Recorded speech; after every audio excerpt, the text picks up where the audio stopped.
Chapter 7 The learned and ingenious John Schweighäuser, a name facile to spell and mellifluous to pronounce, hath been pleased that in the Appendix Continens Particularum Doctrinae de Mente Humana, which closeth the volume of his Opuscula Academica, to observe, we translate from memory, that in the infinite variety of things which in the theatre of the world occur to a man's survey, or in some manner or another affect his body or his mind, by far the greater part are so contrived as to bring to him rather some sense of pleasure than of pain or discomfort.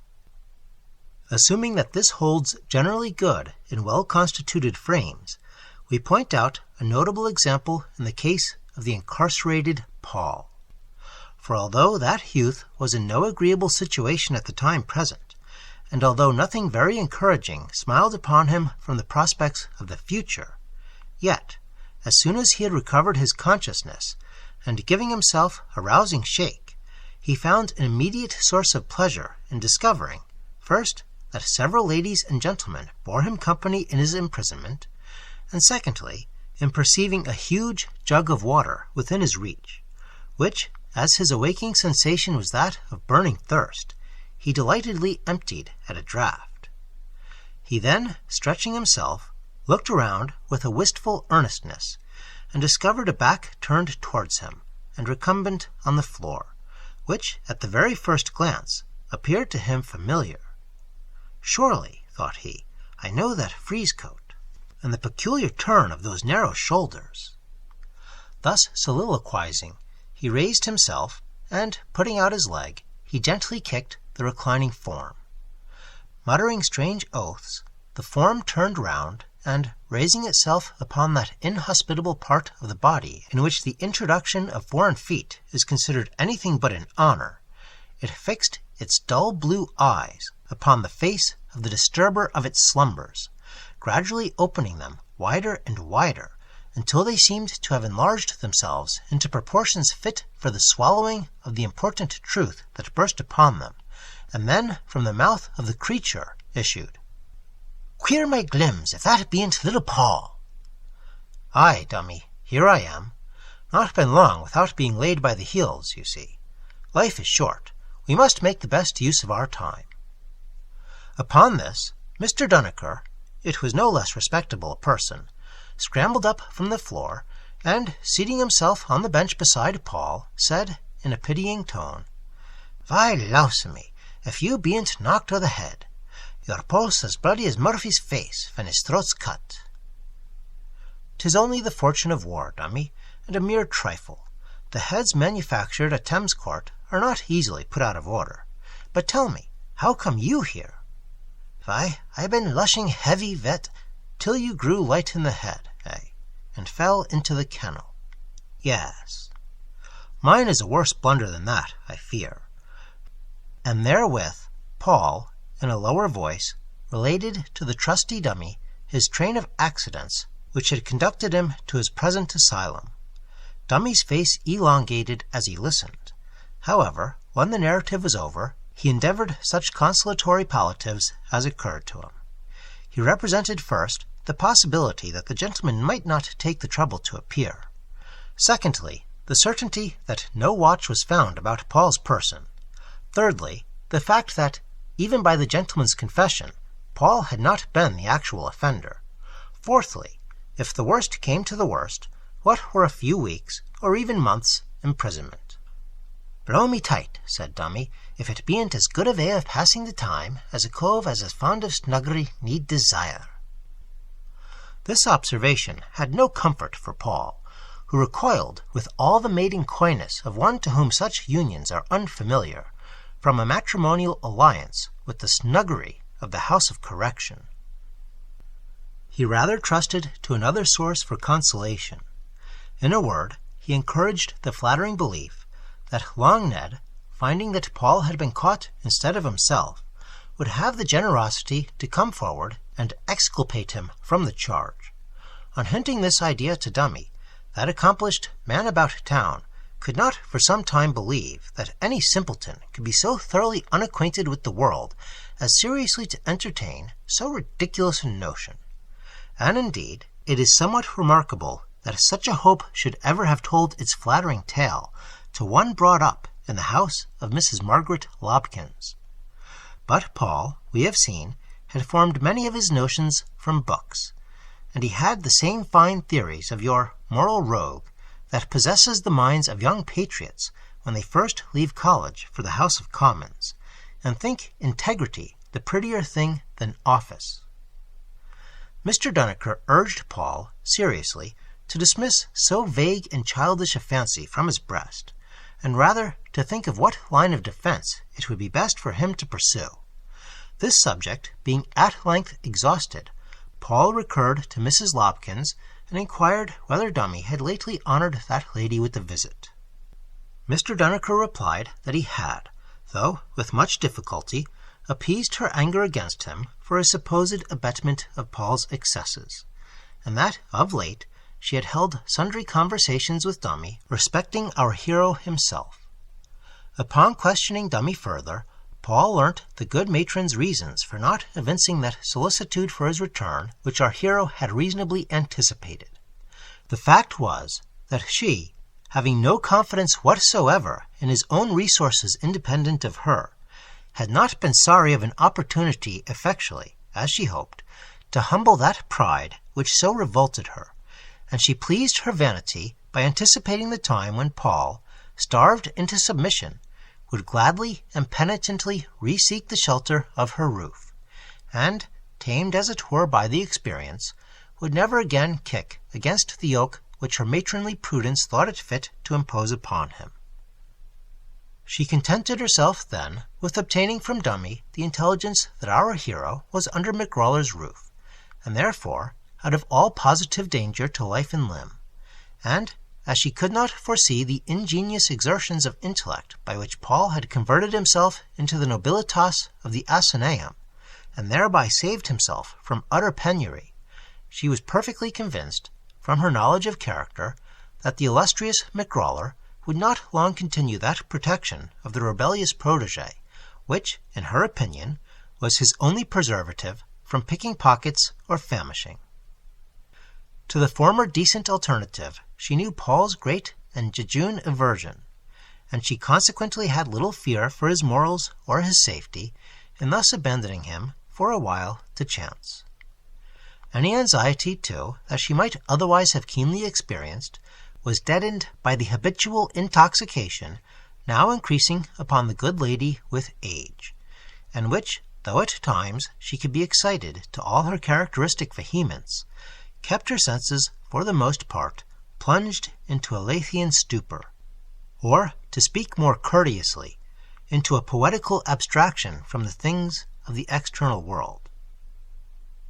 But, said Dummy, as by degrees he imparted the solution of the dame's conduct to the listening ear of his companion, but I hopes as how when you be out of this here scrape, little Paul, you will take warning and drop Mr. Pepper's acquaintance, which, I must say, I was always a sorry to hear you encourage, and go home to the mug and fam grasp the old mort, for she has not been like the same creature ever since you went.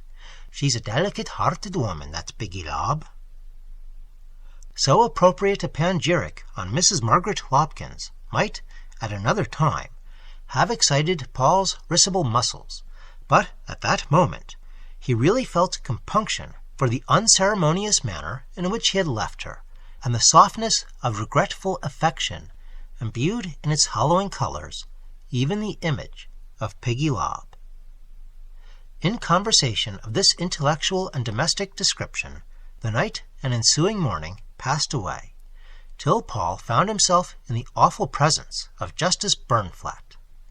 Several cases were disposed of before his own, and among others Mr. Dummy Duneker obtained his release, though not without a severe reprimand for a sin of inebriety, which no doubt sensibly affected the ingenuous spirit of that noble character. At length Paul's turn came. He heard, as he took his station, a general buzz. At first he imagined it was at his own interesting appearance, but raising his eyes, he perceived that it was at the entrance of the gentleman who was to become his accuser. "Hush!" said someone near to him. "'Tis Lawyer Brandon, and he's a cute fellow. It will go hard with the person he complains of." There was a happy fund of elasticity of spirit about our hero, and though he had not the good fortune to have a blighted heart, a circumstance which, by the poets and philosophers of the present day, is supposed to inspire a man with wonderful courage and make him impervious to all misfortunes, yet he bore himself up with wonderful courage under his present trying situation, and was far from overwhelmed, though he was certainly a little damped, by the observation he had just heard. Mr. Brandon was, indeed, a barrister of considerable reputation and in high esteem in the world, not only for talent, but also for a great austerity of manners, which, though a little mingled with sternness and acerbity for the errors of other men, was naturally thought the more praiseworthy on that account. There being, as persons of experience are doubtless aware, two divisions in the first class of morality: imprimis, a great hatred of the vices for one's neighbor; secondly, the possession of virtues in one's self. Mr. Brandon was received with great courtesy by Justice Burnflat, and as he came, watch in hand, a borrowed watch, saying that his time was worth 5 guineas a moment, the justice proceeded immediately to business. Nothing could be clearer, shorter, or more satisfactory than the evidence of Mr. Brandon. The corroborative testimony of the watchman followed, and then Paul was called upon for his defense. This was equally brief with the charge, but alas, it was not equally satisfactory. It consisted in a firm declaration of his innocence. His comrade, he confessed, might have stolen the watch, but he humbly suggested that that was exactly the very reason why he had not stolen it. "How long, fellow," asked Justice Burnflat, "have you known your companion?" "About half a year." "And what is his name and calling?" Paul hesitated and declined to answer. "A sad piece of business," said the justice in a melancholy tone, and shaking his head portentously. The lawyer acquiesced in the aphorism, but with great magnanimity observed that he did not wish to be hard upon the young man. His youth was in his favor, and his offense was probably the consequence of evil company. He suggested, therefore, that as he must be perfectly aware of the address of his friend, he should receive a full pardon if he would immediately favor the magistrate with that information. He concluded by remarking, with singular philanthropy, that it was not the punishment of the youth, but the recovery of his watch, that he desired. Justice Burnflat, having duly impressed upon our hero's mind the disinterested and Christian mercy of the complainant, and the everlasting obligation Paul was under to him for its display, now repeated with double solemnity those queries respecting the habitation and name of Long Ned, which our hero had before declined to answer. Grieved are we to confess that Paul, ungrateful for and wholly untouched by the beautiful benignity of Lawyer Brandon, continued firm in his stubborn denial to betray his comrade, and with equal obduracy he continued to insist upon his own innocence and unblemished respectability of character. "Your name, young man," quoth the justice, "your name, you say, is Paul. Paul what? You have many an alias, I'll be bound." Here the young gentleman again hesitated. At length he replied, "Paul Lobkins, your worship." "Lobkins," repeated the judge. "Lobkins. Come hither, Saunders. Have we not that name down in our black books?" "So please your worship," quoth a little stout man, very useful in many respects to the festus of the police. "There is one Peggy Lobkins, who keeps a public house, a sort of flash-can, called the Mug, in Thames Court, not exactly in our beat, your worship." "Ho, ho," said Justice Burnflat, winking at Mr. Brandon. "We must sift this a little. Pray, Mr. Paul Lobkins, what relation is the good landlady of the Mug in Thames Court to yourself?" "None at all, sir," said Paul hastily. "She's only a friend." Upon this there was a laugh in the court. "Silence!" cried the justice. "And I dare say, Mr. Paul Lobkins, that this friend of yours will vouch for the respectability of your character, upon which you are pleased to value yourself." "I have not a doubt of it, sir," answered Paul, and there was another laugh. "And is there any other equally weighty and praiseworthy friend of yours who will do you the like kindness?" Paul hesitated, and at that moment, to the surprise of the court, but, above all, to the utter and astounding surprise of himself, two gentlemen, dressed in the height of the fashion, pushed forward, and, bowing to the justice, declared themselves ready to vouch for the thorough respectability and unimpeachable character of Mr. Paul Lobkins, whom they had known, they said, for many years, and for whom they had the greatest respect. While Paul was surveying the persons of these kind friends, whom he never remembered to have seen before in the course of his life, the lawyer, who was a very sharp fellow, whispered to the magistrate, and that dignitary, nodding as in assent, and eyeing the newcomers, inquired the names of Mr. Lobkins's witnesses. Mr. Eustace Fitzherbert and Mr. William Howard Russell were the several replies. Names so aristocratic produced a general sensation, but the impenetrable justice, calling the name of Mr. Saunders he had addressed before, asked him to examine well the countenances of Mr. Lobkins's friends. As the alguazil eyed the features of the memorable Don Raphael and the illustrious Manuel Morales, when the former of those accomplished personages thought it convenient to assume the travelling dignity of an Italian prince, son of the sovereign of the valleys which lie between Switzerland, the Milanese, and Savoy, while the latter was contented with being the servant to Monseigneur le Prince, even so, with far more earnestness than respect, did Mr. Saunders eye the features of those high-born gentlemen, Messrs. Eustace Fitzherbert and William Howard Russell. But, after a long survey, he withdrew his eyes, made an unsatisfactory and unrecognizing gesture to the magistrate, and said, "Please your worship, they are none of my flock, but Bill Troutling knows more of this sort of genteel chaps than I does." "Bid Bill Troutling to appear," was the laconic order. At that name, a certain modest confusion might have been visible in the faces of Mr. Eustace Fitzherbert and Mr. William Howard Russell, had not the attention of the court been immediately directed to another case. A poor woman had been committed for 7 days to the House of Correction on a charge of disrespectability. Her husband, the person most interested in the matter, now came forward to disprove the charge, and by help of his neighbors he succeeded. "It is all very true," said Justice Burnflat, "but as your wife, my good fellow, will be out in 5 days, it will be scarcely worth while to release her now."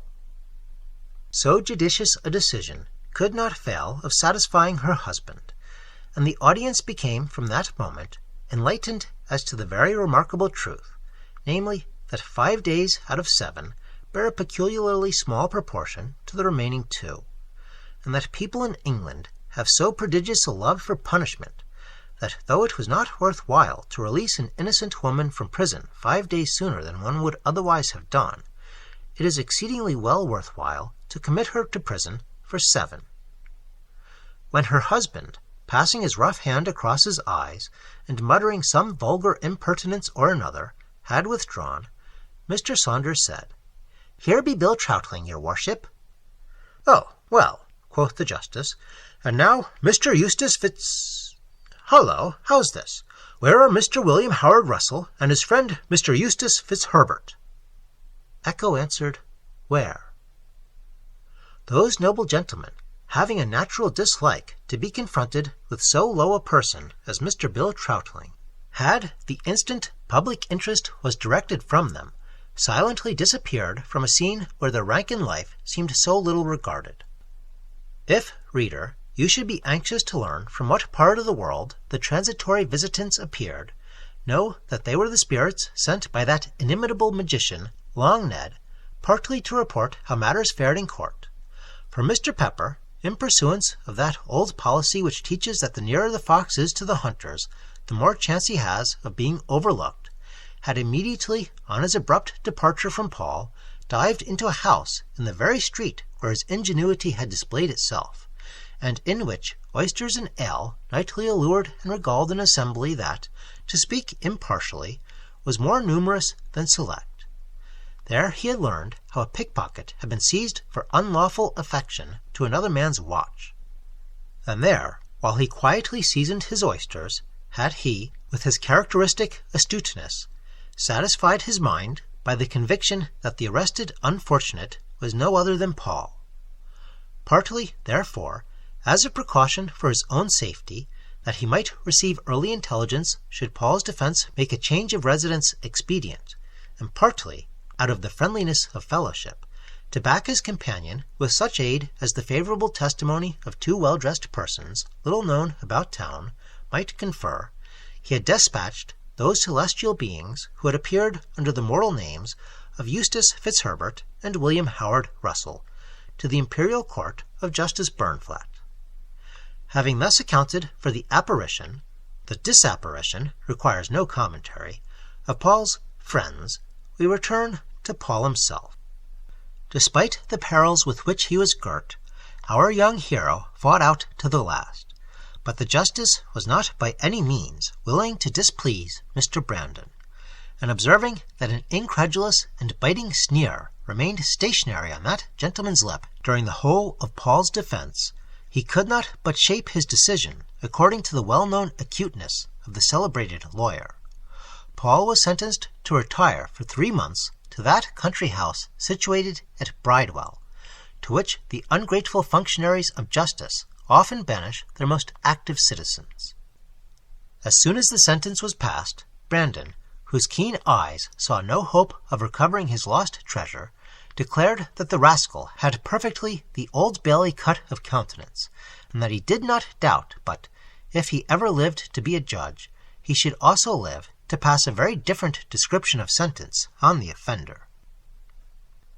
So saying, he resolved to lose no more time, and very abruptly left the office, without any other comfort than the remembrance that, at all events, he had sent the boy to a place where, let him be ever so innocent at present, he was certain to come out much inclined to be guilty as his friends could desire, joined to such mortal reflection as the tragedy of Bombastus Furioso might have afforded to himself in that sententious and terse line, "Thy watch is gone, watches are made to go."